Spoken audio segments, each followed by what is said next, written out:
Did everyone receive their syllabus now? Does everyone have it? Yes, yes? Okay, yay, good, excellent, excellent. Um, Great. We'll look at it in just a minute. Do pray for Rousseau. He's not feeling well. He has said since yesterday he's not been feeling well, so keep him in prayer. Anyone else have any prayer requests?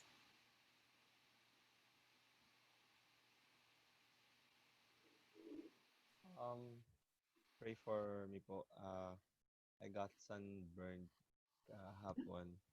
I was biking yesterday before my Penda 2 class in the middle of noontime. So I'm having this painful sore feeling today. And yesterday po, up until this morning, I am hoping na sana wag siyang mag-blisters, wag siyang maging irritated. Yun lang po. Yes, well, that's never fun. Pray that there are no blisters. Sherry has her keyboard. We can be rejoicing. Praise the Lord. That's excellent. Anyone else? Any prayer requests?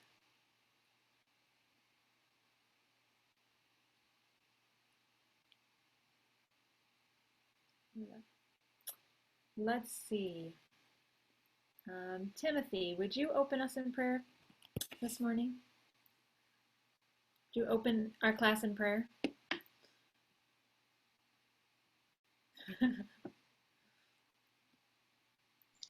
Um, sorry, I have some don't understand. So I can pray, but maybe some preposition I don't understand. So sorry. If you pray some in Chinese, that's okay too. Okay, thank you.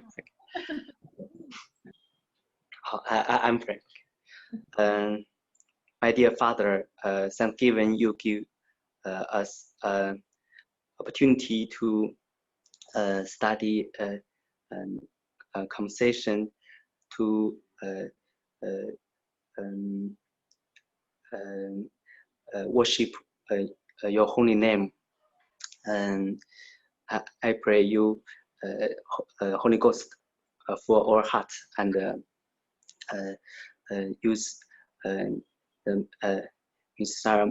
Morris teach us, give us knowledge and understanding, and and bless every classmates. Let us the um, the skill and the spiritual life grow together. Um, you give me peace and joy to learning and bless our class. I pray in Jesus' name. Amen. Thank you. Welcome. All right, if you will take out your syllabus, I want to look at the assignment portion now that you have it in front of you in print.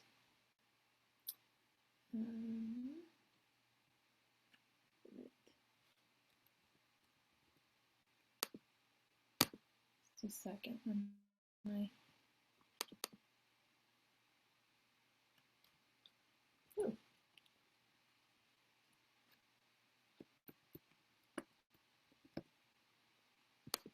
Sure. Okay, that's where I want to be. I want to look at the assignment sheet and just see what's coming up. You'll notice that your instrumental solos were due today. Friday will be your English text, and on Google Classroom, there's a place for you to write that by memory. So just do that before you come to critique on Friday. And then on September 2nd, you have another compositional exercise and listening log. And I just wanted to mention about listening logs. I've mentioned to a few of you, really my purpose, I know there's just a small space to write, but you can expand that space if you like. You can write below. But since you're not doing anything else while you're listening for those 15 minutes, I would like more than just a 1 or 2 word reaction. I would like more of a, what you're really thinking about, what your reaction is to the music as you're listening to it during that time. So feel free to expand that as much as you need to while you're listening and just give a little more detail. And then you see kind of an unusual assignment, September 2nd, says review harmonization notes from intro to arranging and fill in your composition notes, and it gives the pages and the numbers. So I did post the arranging notes online if you don't have yours with you. So they're online and their answers are all filled in, so you can go and look there. But I would like you to do that. I'm going to move the due date though till a week later. So you have until, I think it's September 9 to finish that. So you don't have to do it right away, but just something to keep in mind. And that is on Google Classroom. Also, you have to indicate a yes that you did it by the 9th. So you can make sure you fill that in. That will just help us because that's the harmonization section. And we want to go a lot deeper, but I don't want to leave you in the dust from what we did last semester. So that will help. All right, and then I wanted to go over one thing from worksheet 2. Most of you seem to do very well on it, but there was one question that gave everybody a bit of a hard time, and that was on the back side, 2B, said to give the measure number for at least one place where the melody outlines the tonic chord. And I don't know, somehow that seemed to confuse everybody what I was really asking maybe, but we were in the key of F. So I was looking for a measure where the melody used either an F and an A or an A and a C, where it used at least 2 notes of the chord. And a lot of you gave me a measure where it used the F. Like, okay, it uses an F, so it's probably tonic. But I was really looking for something that outlined the chord. Does that make sense? Like F and A. Because when you're writing your melodies and you go to harmonize them, if you have a measure where you're outlining, you say you have a C and an E, you pretty much know it's going to be a C chord or maybe A minor. You don't have very many choices. You're not going to be able to put a G major chord when the melody is C and E. So just so that you're realizing how the melody outlines is actually dictating your chord progression. So that, just wanted to clarify on that. But I actually didn't take off for that because I figured if none of you got it, then that probably meant there was something you didn't understand or maybe terminology that was different from theory class. So just for clarity for the future. All right. So I'm really excited about our topic for today. We are going to talk about something that is one of the most essential skills you can ever learn as a composer. In fact, it's needed in every era of music. It's needed for every genre of music. It is important no matter what you're writing. So here, let me do some screen sharing and see if I can give you some examples here. I'm going to do this.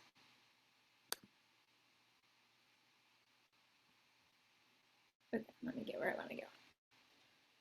Some of you might be familiar with Vivaldi's Four Seasons, a Baroque composer, and I'm just going to play a little excerpt of this. But excellent string writing. Oh wait, I think I forgot to share my audio sound. Just a second. Let me change that. Share. Okay, let's try again. Whoop. Not too far. Okay, here it is. So, hopefully.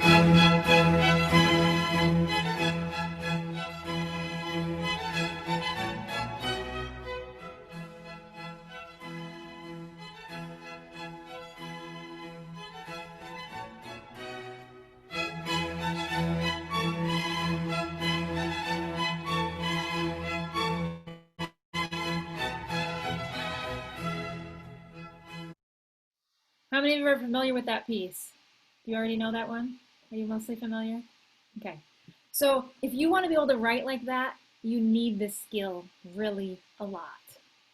What about if you want to be able to write, okay, we're going to jump from Baroque era, now we're going to jump to the Romantic era. And if you want to be able to write like this,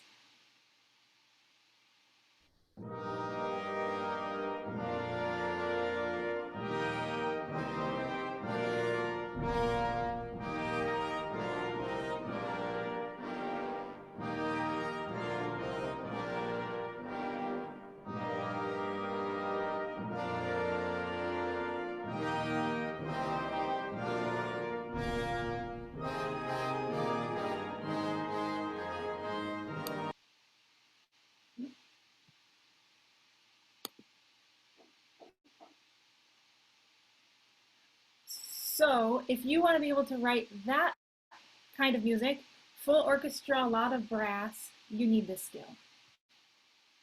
We'll do another one. There you go. If you want to be able to write wonderful choral music like this, I hope it's going to work.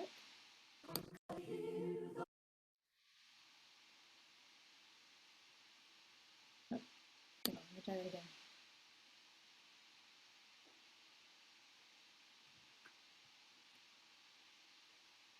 I hear the heart's eternal ringing on the farther shore, as I near those swollen waters with their deep and solemn roar. Hallelujah,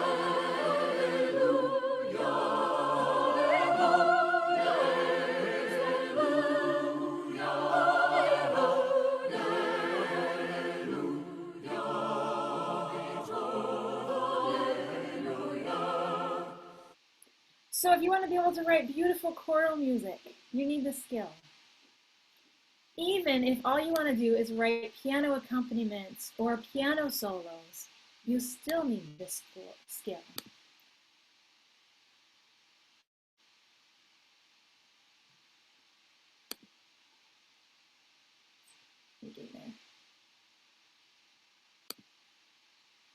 Most of you are probably familiar with this piece by Dan Forrest, Lord of the Small. I'm hoping it's going to play for us.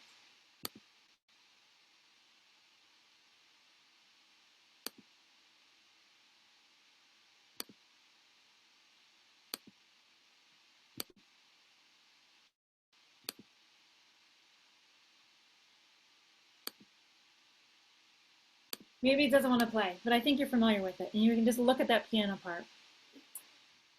All right, so what's the skill that I'm referring to? That composers so desperately need.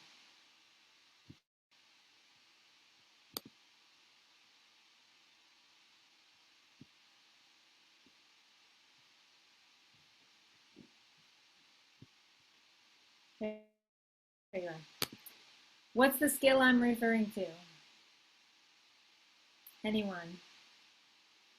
What skill do you need to be a great composer of strings, of brass, orchestra, choral music, even piano music?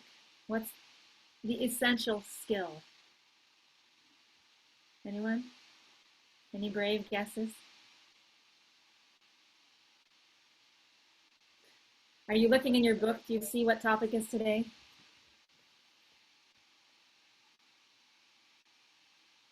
Is it part writing? Part writing. And I'm sure if I asked your theory teachers, you would all say this is your favorite part of music theory. So that's why I have to hype you up a little bit to realize even if it's not your favorite, it's essential.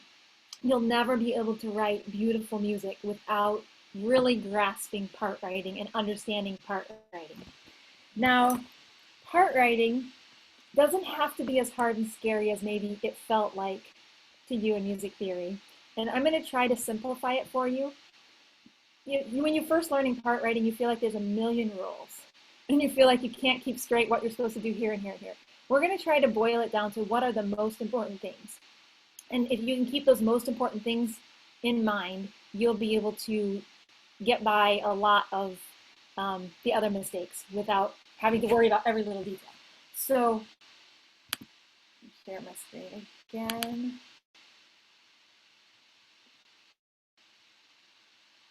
Okay, part writing.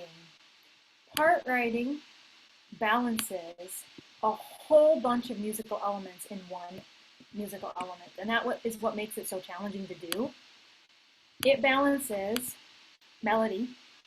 You have your melody, and your voices are moving by step, a lot of stepwise motion, a few leaps. It balances harmony. You have to think this direction. What chord are you on? And you have to make sure you have complete chord triads. You can't have missing thirds. Then because of the harmony, often the challenge in part writing is you're thinking about your chord, and so now you don't have stepwise motion in your melody, or your alto part, or your tenor part, because you're thinking about the chord, but you have to balance both. Then it also balances counterpoint, which is the line against line. So even though you have melody and you have harmony, you also have many melodies going at a time. You have these beautiful independent lines going. And that's why part writing is so challenging. And that's why some of you don't like it very much, because you're really having to pull together all of these musical elements into one.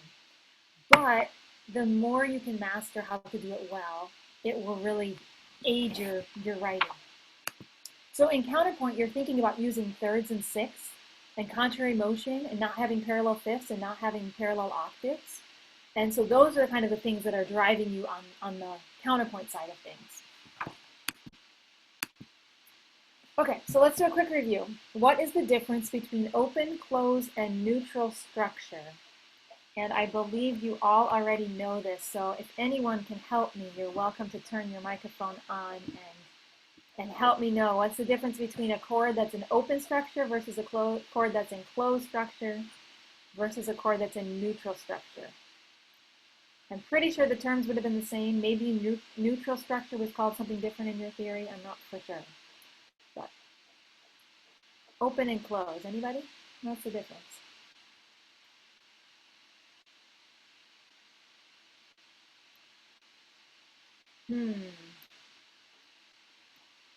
Jared, you look like you know.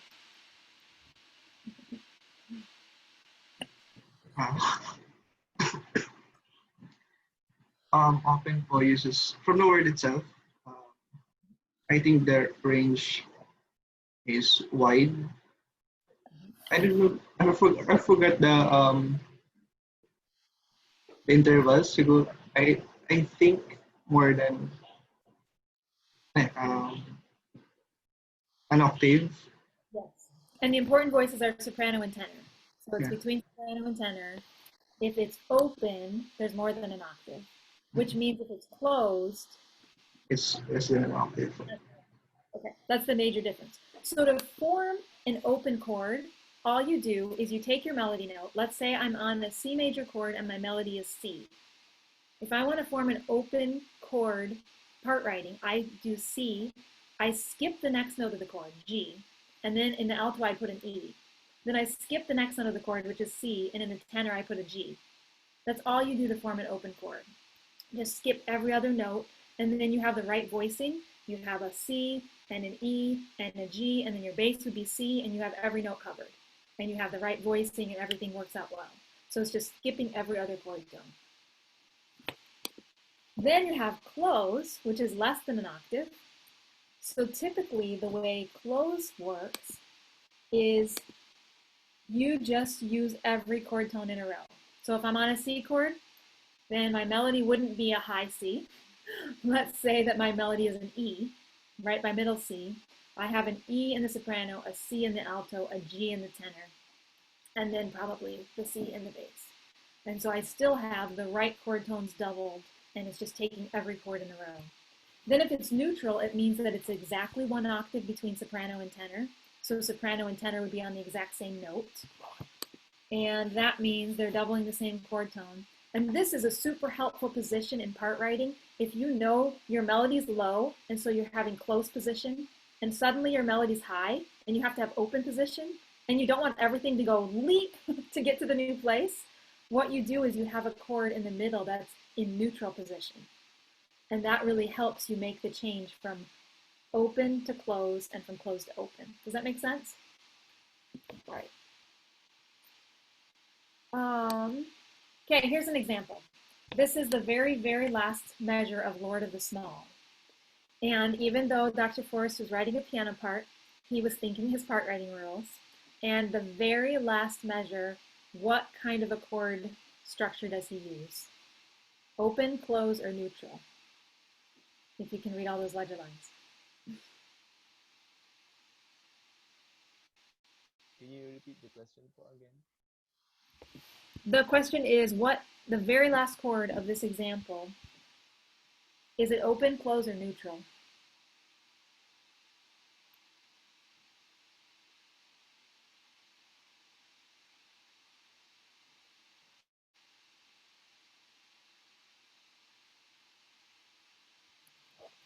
It's all treble clef.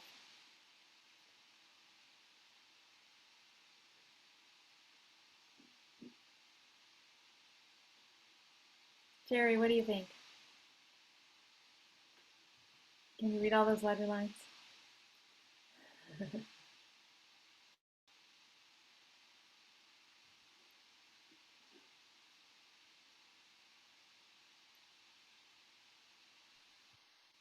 Neutral.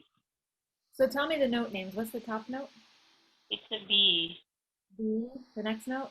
B and B. Remember it's treble clef, not bass Ay! clef. Oo nga pala. Okay, sorry. It's a J. It's a G. So what position would it be in? It's The B, D, G.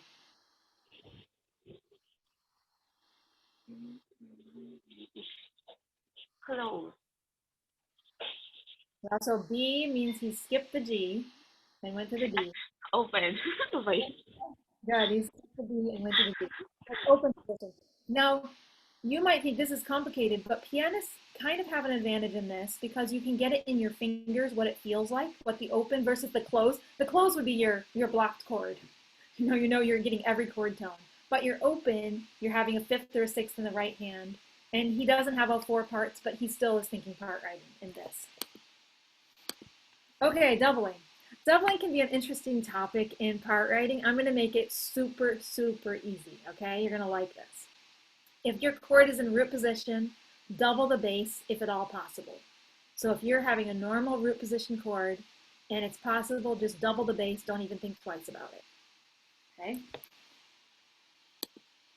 But if it's in first inversion, if it's in first inversion, the third is in the bass. We don't want to double the bass. We don't want to double the third most often. So we want to double the soprano generally, which hopefully is not the third. Usually it's the root or the fifth. So root position, double the bass, first inversion, double soprano. And there is an exception that sometimes the bass note can be doubled if it's going to produce smoother voice leading. So it's not a hard and fast rule, but if at all possible, try soprano first. And then whenever you leave the doubled tone, make sure you leave in contrary motion. Because if you have the soprano, the neutral position, if let's say the soprano is doubled by the tenor, it's neutral position. If you go the same direction, you're likely going to end up with parallel something. But if you go opposite directions, you won't have to worry about parallel fifths and parallel octaves. Then in second inversion chords, if it's a 6/4 chord, double the bass. As much as possible, double the bass. So this should be fairly simple in your part writing. You find your chord, root position, first inversion, second inversion. Double the bass, unless it's in first inversion, double the soprano. Okay, got it? Now you're doing your part writing and you run into a problem. If you double the soprano on the first inversion chord, you're going to have a parallel. Now what do you do? Okay, now you have a couple other options. Double a tonal degree if at all possible. So you double it according to the chord function. So this would be scale degree 1, scale degree 4, scale degree 5, and sometimes scale degree 2. So you can always double tonic. Just keep that in mind. Whatever chord you're on, it doesn't matter. If you're in the key of C, you can always double the C because it's tonic, and that's home for us. So you're always allowed to do that. But even scale degree 4, scale degree 5, sometimes scale degree 2. So that's the reason sometimes the third is actually preferred to be doubled when you're dealing with a 2 chord or a 3 chord, or especially a 6 chord. A 6 chord often has the third doubled because the third would be tonic, and we often are hearing it that way. Then, if you have a diminished or an augmented chord, generally the third is the tone that is doubled, the third of the chord. If it's diminished or augmented, that's just the way it usually is. Usually these are found in first inversion, but still we would still double then the bass in that case. Okay, a couple things you should never, ever, ever, ever, ever double. Don't ever be tempted to double. You know what I'm going to say? I see someone saying leading tone. Don't ever double the leading tone. Why is that a really, really, really bad idea? If you double the leading tone, you will resolve it. How should it be resolved? Up by step, you're going to have a wonderful, beautiful set of parallel octaves. So don't ever do it. Just don't do it. And also, never double an accidental. You decide to put in a nice secondary dominant chord. You're in the key of C major and you have a D major chord. Don't double the F sharp. Why? Same reason. How does the F sharp want to resolve? Up, half step to the G. So don't double the accidental. So keep those rules in mind, and doubling is actually pretty simple. You can figure out what to double without too much trouble.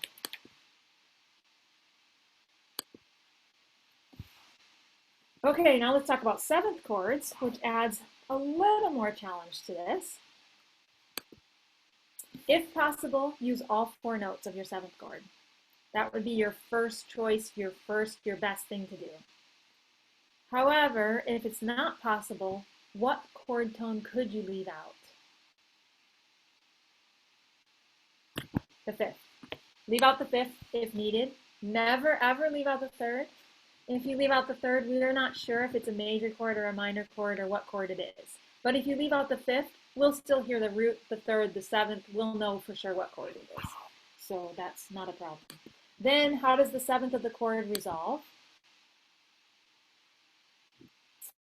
It should resolve up. Wait. The leading tone resolves up, not the 7th of the chord. How does the 7th of the chord resolve? Down by step. Okay. So don't double the 7th of the chord. It's like the leading tone. Don't double the leading tone. Don't double the 7th of the chord. It resolves down. The leading tone, however, will resolve up. Sorry.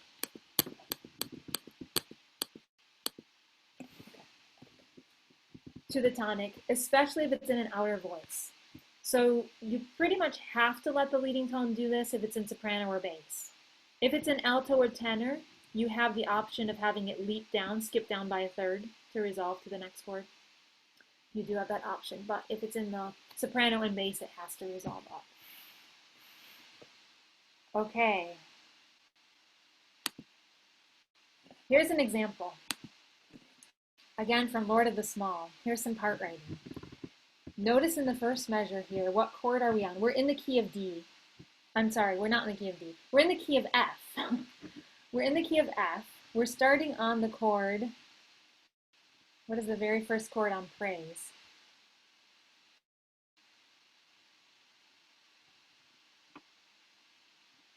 Mayflower, what's the very first chord?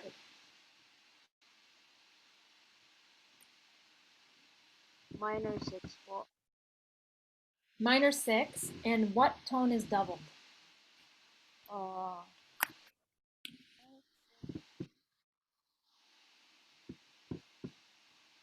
The 3rd. The 3rd of the chord, which happens to be tonic. So it works very well to double the 3rd of the chord. We keep going to measure 58. And what chord do we have on the downbeat of 58? Jared. I'm sorry, what's the question, Paul? What chord do we have on the downbeat of measure 58 on Lord? FAC, F. Or, The F major chord, we're in the key of F, so tonic chord. What inversion is it in? first inversion. And what is doubled? The tonic. Which is in which voice? Oh, Which voice? tenor and soprano. Soprano. So he doubled the soprano. We're in first inversion, double the soprano. And that works very well. We're in neutral position. Do you see this? We're in neutral position. We have the F doubled in the soprano and the tenor. Good. And how about the next chord? Beat 2. John, what chord do we have there on beat 2? Lord of.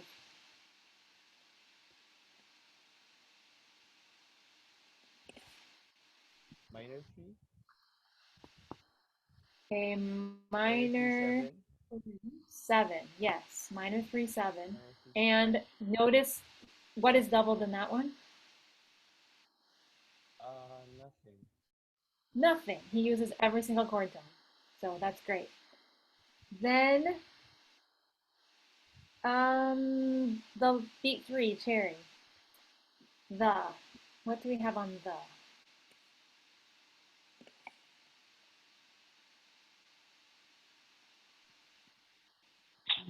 It is 3. The 3 chord again. And this time, what is double? The soprano and bass. Yeah, so the bass is The A. double. You would expect it's a good position and the bass is double. You've got nice smooth lines. So this is the same thought process if you were going to write an orchestration piece. Like you wrote your choral piece and you decided you were going to orchestrate it. You had a brass section, you had a woodwind section, you had a string section, you had a piano part. Every single group set of instruments, you would be thinking the same way. So your strings would need to have the right doubling. So on a root position chord, you'd want the root of the chord, maybe you might have 4 roots and 2/3 and 2/5. You're still proportioning it the exact same way as you would in part writing, in your full orchestration and in each individual section. Does that make sense? That's why the more you grasp it here in a simple way, the more you can expand it to lots of other music. You're not limited to just choral writing and choral vocal ranges. You have a lot more variety when you get into other instruments. Yes, Jared. So we can double the me here in this part po. A, double the A. Because it's a root position chord, so with a root position chord, we're planning to double the bass. That would be the most normal thing to do is double the bass. So, yes.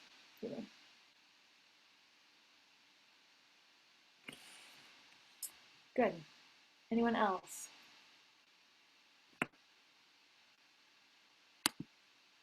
Okay, let's review some rules. How to write beautiful part writing, because all of your beautiful melodies that you're writing for Friday will turn into nice 4-part hymns that you'll do this wonderful part writing on coming up. So how are you going to do it? Number 1, if at all possible, keep a common tone between the chord you came from and the chord you're headed to. Keep at least one note that stays the same. That will keep your part writing very smooth. And then move all the other voices in conjunct motion to the nearest chord tone. So conjunct means stepwise or at the most a third. We don't want these huge leaps if at all possible. So just slight changes. Then, if possible, move in contrary motion to the bass. So you don't want to have everything going the same direction. Your melody moves up, your bass moves down. It's good to let the other voices move contrary also. Then, if possible, move the outer voices, like the soprano and the bass, in contrary or oblique motion as much as possible. So contrary motion would be both of them moving opposite. Oblique motion would be one of them staying on the same pitch while the other one moves. What you don't want is your soprano and your bass both going the same direction. It doesn't work as well just because you might have parallels. It's an easier way to have parallels. And then, as much as possible, if you can't do contrary or oblique motion, it also works well to have your soprano and your bass in tenths with each other. So your melody is E, F, G, and your bass goes C, E, or C, D, E, and that works really well also. So if you're going to go the same direction, at least you have a nice interval pattern that you're using to go the same direction. Does this make sense? Any questions? A tenth is a do and a mi, right? Yes, with an octave between. Yes. So essentially, it's moving it in thirds, which you know from counterpoints and the idea of writing counter melodies that you talked about last semester, that thirds and sixths are the nicest sounding intervals. So So if you can stay with thirds and sixths, you have a really nice sound. So your tenths work really well. Okay, did everyone get this? If you can learn these rules in your head well, your part writing will already have eliminated about 90% of your problems. There's still more rules to keep in mind, but if you know these super, super well, it will really help you. So if your root position chord, double the bass. If it's first inversion chord, double the soprano. If it's second inversion chord, double the bass. Then if you can't do that for some reason, you know you can always double tonic, or you can double dominant, or you can double subdominant, or you sometimes supertonic. All right, and then you have these simple rules. Common tone, just smallest stepwise motion with the other voices, contrary motion if possible, or maybe parallel tenths between the soprano and the bass. Okay, got it? Not so bad so far. All right, now what about all the millions of errors that you have to check for to avoid? This is where it gets a little bit challenging and fun. Who can find an error in this part writing? There's two examples. Who can find either of them?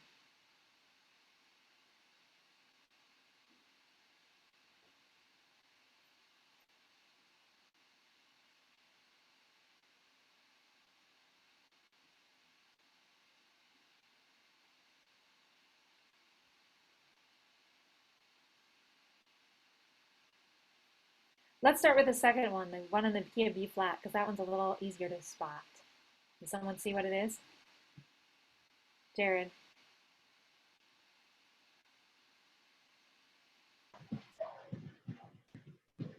Is it parallel? Parallel, what?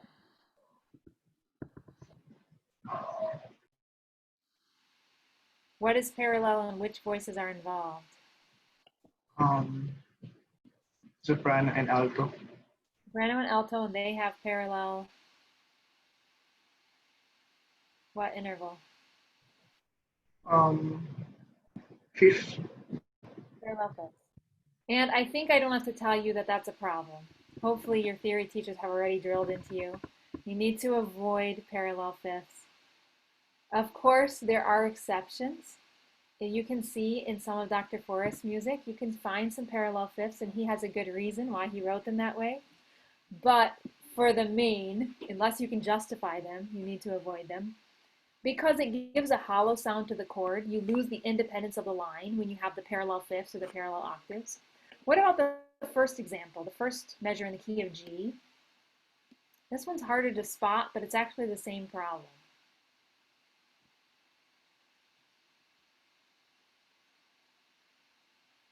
Anyone see it?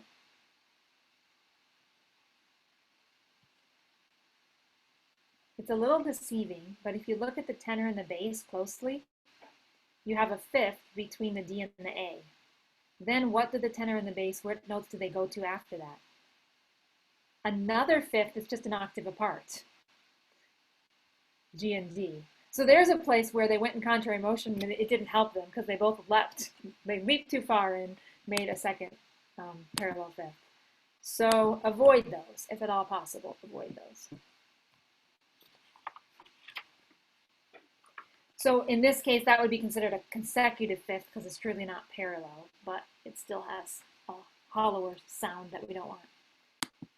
Okay, what about this one? Can anyone see a problem in any of these examples?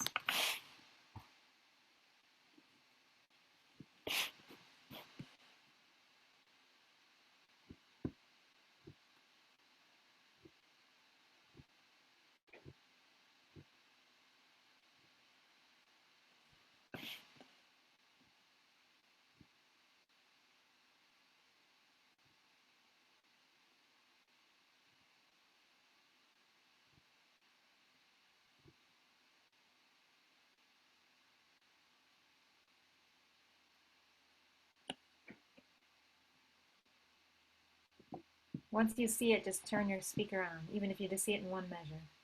And tell us what it is.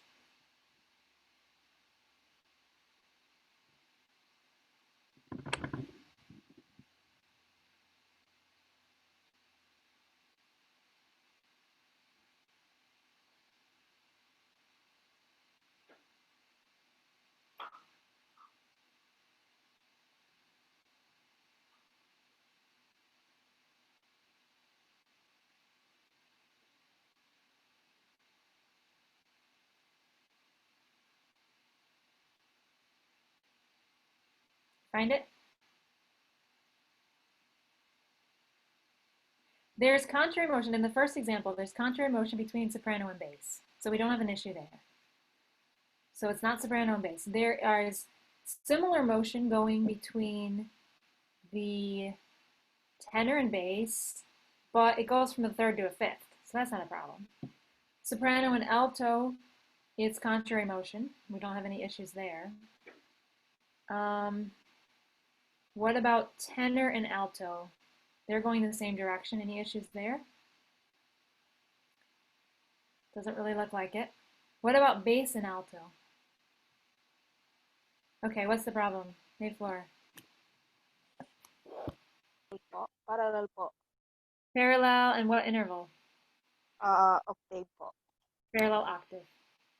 So we have that there in the beginning. The next one, we have a unison to an octave in the tenor and the bass. And that still is giving us the consecutive octave. And then in the third example, we have two unisons. So we really, if you're writing 4-part, you can't stay on a unison for more than one note because otherwise we lose the feeling of 4-part. So you have the parallel unison there.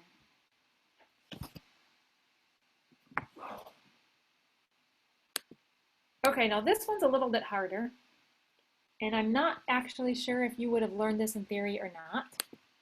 It's called a direct fifth or a direct octave. Is this a familiar term?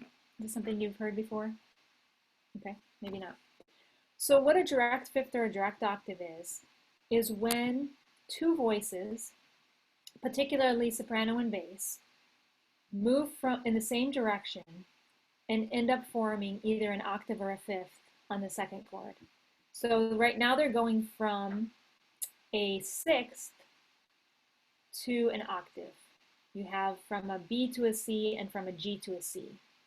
That's not even a problem except that the soprano leaps at the same time. So to our ear, that octave is just going to jump out almost like it's a parallel octave. Or if it's a fifth, the same way. The bass, it's usually always the bass and the soprano always leaps. So you have F to G, A to D, and so you have the G to the D is this fifth. That just gives us that hollow sound again. So this is not a huge problem unless it's the outer voices, soprano, tenor, and the top voice is leaping more than a third. So it's easy to spot because the top voice will be leaping. It won't just be with normal parallel motion. So if you have contrary motion between the bass and the soprano, you never have to worry about this.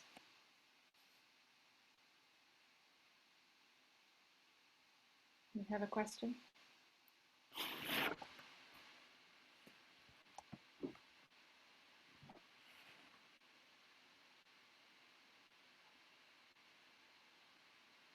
Okay, next one. What's wrong with this? What's wrong with the doubling in each example? What's wrong with the way they structured the chord?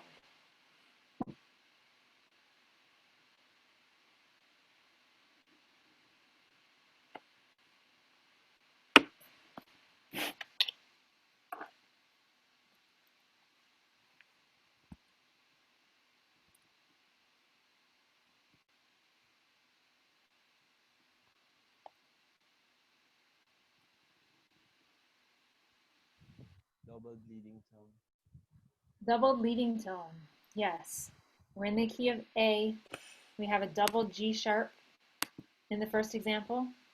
And in the second example, we have a double D sharp. So we never want to double the leading tone. We'll have parallel octaves. So it's kind of like, you know, if you tell a little white lie, you'll end up lying more to cover that lie. It's kind of how part writing is. If you make one little mistake, then you'll have to make another mistake and then another mistake, and pretty soon your whole piece is full of errors. So just don't do it. Don't ever double the leading tone. Oh, what about this one? This should be pretty obvious.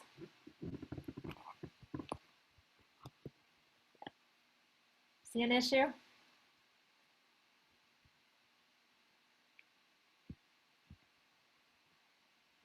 I think Jared has it.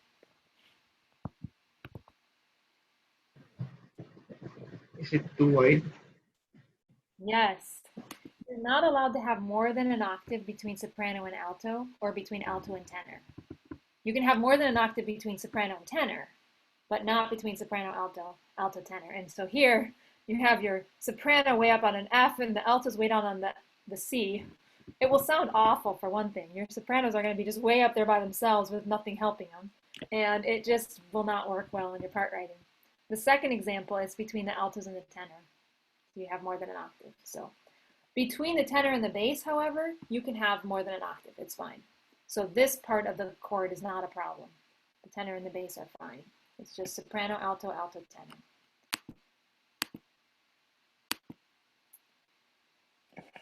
Okay, what about this one?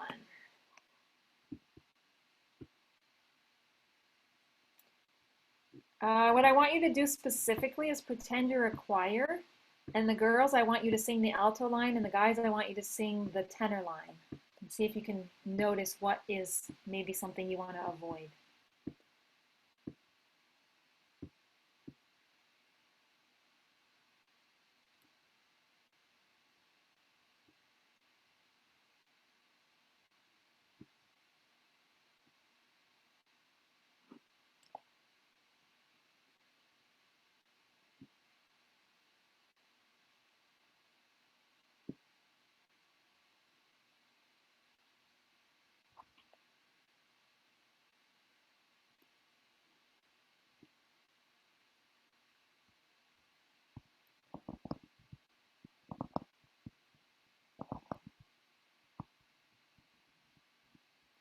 Let's see, one of the altos. What do you think? Any problem with the alto line if you had to sing that in choir?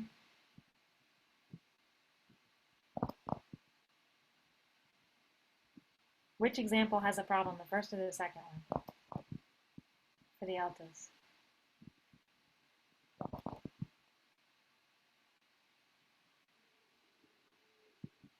They're still figuring it out. Okay, guys, tenor. What's wrong with the tenor part? First or second example, and why?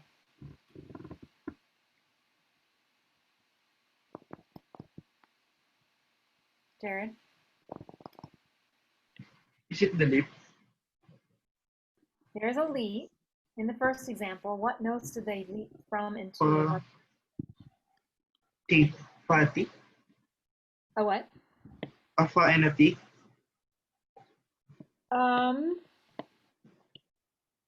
Yes. So what interval would that be?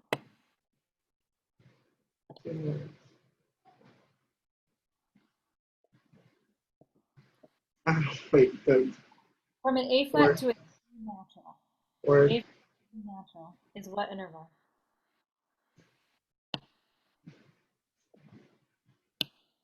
it's augmented. Augmented fourth. Fourth. So we call that a tritone. Familiar with a tritone? Just a second. Let me play it so you can hear what it's going to sound like.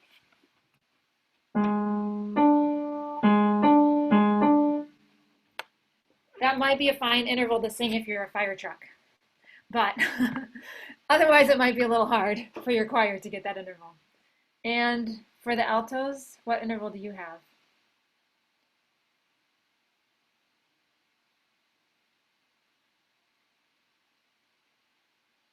It's just a second from a D sharp to a C, but what kind of a second is it?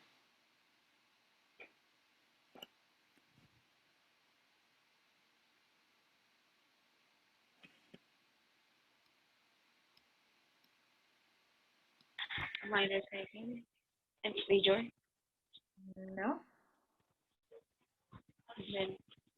Then Augmented, yes. It's another augmented interval. So it's not stepwise at all. It really leaps kind of awkwardly from the D sharp to the C. This is what that would sound like.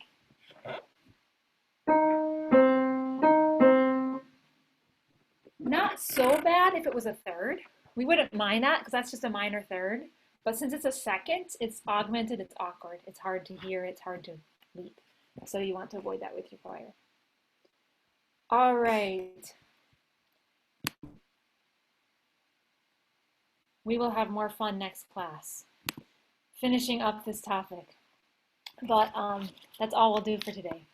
So I hope that it's not too overwhelming. I really want to review this enough that when you get to your part writing, that you're not just writing a bunch of random things, that you're actually thinking it through carefully and making it work really well.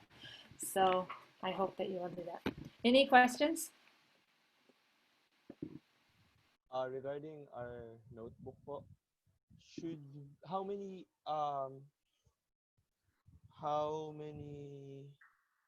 ideas should we add to the first uh examples po sa idea notebook?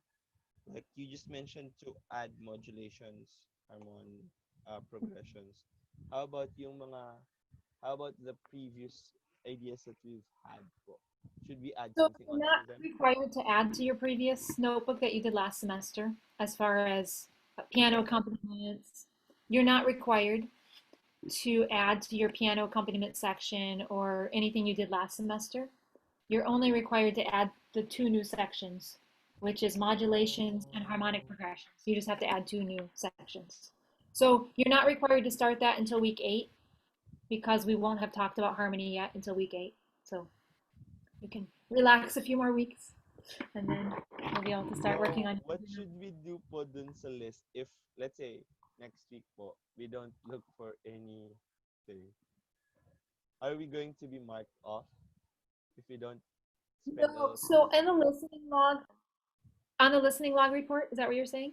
Yes po. So on the listening log report, it says you're only required weeks 8 through 13 or 16, forget what it Oh, is. Weeks 8 through 13. Yes. So you're not required to oh, do anything at this point. If because you I want to, thought, if you love your notebook that much and you want to add to it, great. Go for it. But you're not required. But if you find okay, it really, really neat in your music, then sure, preserve it. You don't want to lose it. You want to be able to remember it and go back and find it again. So okay. Because I am collecting some ideas now and I don't know how to like add them onto it. Now it's all clear. Thank you po. yes, you're welcome. Anyone else? All right, thank you for your good work. I will look forward to your critique time on Friday and actually hearing your melodies. I am encouraging you to write 2. So it's English this week. Write 2 melodies for your English text. The reason being, it's hard to write a good melody. So if you come with one melody and it ends up not being the best, and I say, well, this doesn't work and this doesn't work and this doesn't work, I can't really do anything else beyond that except write it for you. I don't want to write it for you. But if you bring me 2 melodies and I can say, hey, I like this part and I like this part, and we have something to work with. We can kind of make it work and it gives us more ideas to go from. So you can even change the keys. I mean, it's up to you what you want to do with the second melody. You can keep it pretty similar to your first one and just have a second option you like better, or however you want to do it. But that will be fun. We will stay together again at 8 a.m. for critique on Friday. And then in a couple weeks, we'll start breaking up into 2 groups. And we'll end up using the 8 o'clock hour and the 10 o'clock hour. A lot of you are free at 10 o'clock. So I will divide you up, but if any of you have a strong preference of which hour you're in, feel free to message me and let me know. But we won't do that this week. So this week, 8 o'clock on Friday. All right. Thank you. Have a good rest of your day. Thank you, ma'am. Good Thank you po.